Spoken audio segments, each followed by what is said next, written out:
इस वक्त की सबसे बड़ी खबर देश की राजधानी दिल्ली से आ रही है और मोदी सरकार ने अपने आप कह सकते हैं कि 11 साल का जो कार्यकाल है उसमें सबसे बेहतरीन फैसला लिया है। और यह फैसला अगर लोकसभा चुनाव के पहले अगर ले लिया गया होता तो मोदी जी का जो नारा था 400 पार का, वो हो सकता था कि 400 पार सिर्फ नारा ही नहीं बल्कि हकीकत में भी हो जाता। खैर बीजेपी इस बार 240 पर सिमट गई, लेकिन आपको बताते चले कि मोदी ने एक बेहतरीन फैसला लिया है और यूनिफाइड पेंशन स्कीम को लागू कर दिया है। श्रद्धेय स्वर्गीय अटल बिहारी वाजपेयी ने पेंशन को खत्म कर दिया था, लेकिन उन्हीं के चेले कहे जाने वाले प्रधानमंत्री नरेंद्र मोदी ने अब केंद्र के सरकारी कर्मचारियों को एक अनमोल तोहफा दिया है और यूनिफाइड पेंशन स्कीम को लागू कर दिया है। हम आगे आपको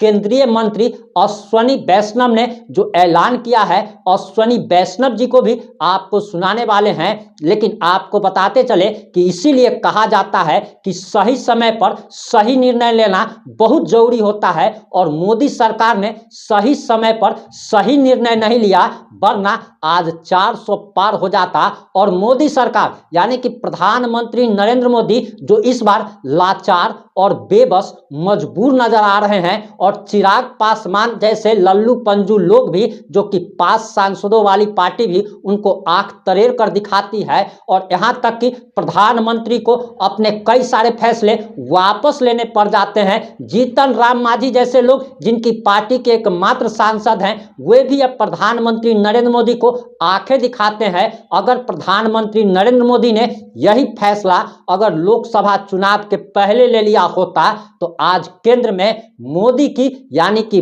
बीजेपी की पूर्ण बहुमत की सरकार होती और गठबंधन के सहयोगियों पर डिपेंड नहीं रहना पड़ता। आगे हम आपको केंद्रीय मंत्री अश्विनी वैष्णव का वो ऐलान सुनाने जा रहे हैं कि आखिर यूनिफाइड पेंशन स्कीम के तहत किन लोगों को फायदा मिलने वाला है, कैसी ये पेंशन स्कीम है। वीडियो को अंत तक जरूर देखिएगा। तीसरा विषय साथियों, unified pension scheme. Unified pension scheme UPS. आप सब जानते हैं साथियों कि सरकारी कर्मचारी देश भर में सामान्य नागरिकों की सेवा करते हैं, चाहे शिक्षक हो, स्वास्थ्य डॉक्टर्स हो, नर्सेज हो, सफाई कर्मचारी हो, पुलिस हो, रेलवे के कर्मचारी हो, डाक सेवा के कर्मचारी हो, कृषि वगैरह में हर एक फील्ड में सरकारी कर्मचारी देश भर में सेवा करते हैं और उस सेवा से समाज की एक व्यवस्था चलती है। और सदियों से सरकारी कर्मचारियों का बहुत एक महत्वपूर्ण किसी भी सोसाइटी में स्थान रहा है, चाहे पास्ट देखें, आज देखें, चाहे डेवलप्ड कंट्रीज देखें, डेवलपिंग कंट्रीज देखें, सब जगह गवर्नमेंट एम्प्लॉयज का गवर्नमेंट के पूरे स्ट्रक्चर की बहुत बड़ी वैल्यू रही है। सरकारी कर्मचारियों की सामाजिक सुरक्षा, सोशल सिक्योरिटी से रिलेटेड मैटर्स हमेशा से उठते आए हैं और समय समय पे बहुत अच्छे निर्णय भी लिए गए। खासकर जो सेवानिवृत्ति यानी रिटायरमेंट या सुपर एन्युएशन जिसको कहते हैं टेक्निकली, सुपर एन्युएशन के बाद में पेंशन जो मिलती है वो सामाजिक सुरक्षा का बहुत बड़ा एक महत्वपूर्ण उसका पिलर है, उसका बहुत बड़ा एक महत्वपूर्ण भाग है। देश भर में सरकारी कर्मचारियों की तरफ से हमेशा मांग आती रही कि जो एनपीएस स्कीम है उसमें सुधार किए जाए। सुधार के लिए एक कमेटी बनाई थी माननीय प्रधानमंत्री श्री नरेंद्र मोदी जी ने अप्रैल 2023 में। डॉक्टर सोमनाथन साहब जो कि आपके सामने आज कैबिनेट सेक्रेटरी डेजिग्नेट के हिसाब से बैठे हैं, आप फाइनेंस सेक्रेटरी के हिसाब से इस कमेटी के चेयरमैन थे और इस कमेटी ने एक्सटेंसिव कंसल्टेशन किया, एक्सटेंसिव कंसल्टेशन। 100 से ज्यादा एम्प्लॉयज यूनियंस एसोसिएशंस के साथ कमेटी ने डिस्कशंस किए, कई मीटिंग्स हुई, कई राज्यों के साथ, करीब करीब सारे ही राज्यों के साथ इस कमेटी ने इंटरेक्शन किया। उनके इस राज्यों के फाइनेंस सेक्रेटरीज, राज्यों की पॉलिटिकल लीडरशिप, सभी ने अपने अपने इनपुट दिए। राज्य सरकारों के जो एम्प्लॉयज की एसोसिएशंस थी उन सब ने इंपॉर्टेंस दी।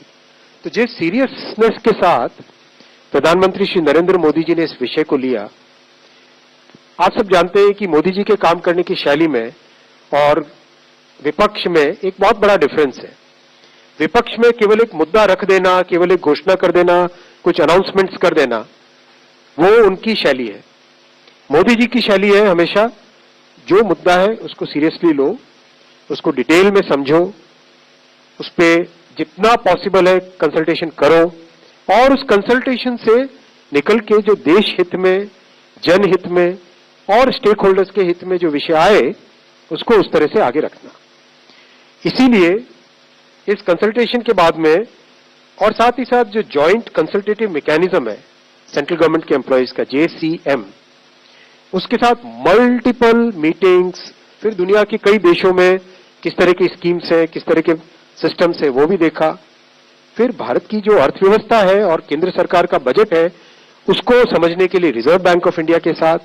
वर्ल्ड बैंक के साथ, सबके साथ कंसल्टेशंस हुए और इस कंसल्टेशन के बाद में एक यूनिफाइड पेंशन स्कीम का रिकमेंडेशन इस कमेटी ने किया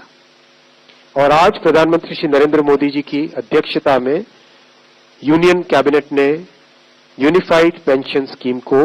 अप्रूव किया है, इसको अनुमोदित किया है और ये स्कीम अभी आने वाले समय में लागू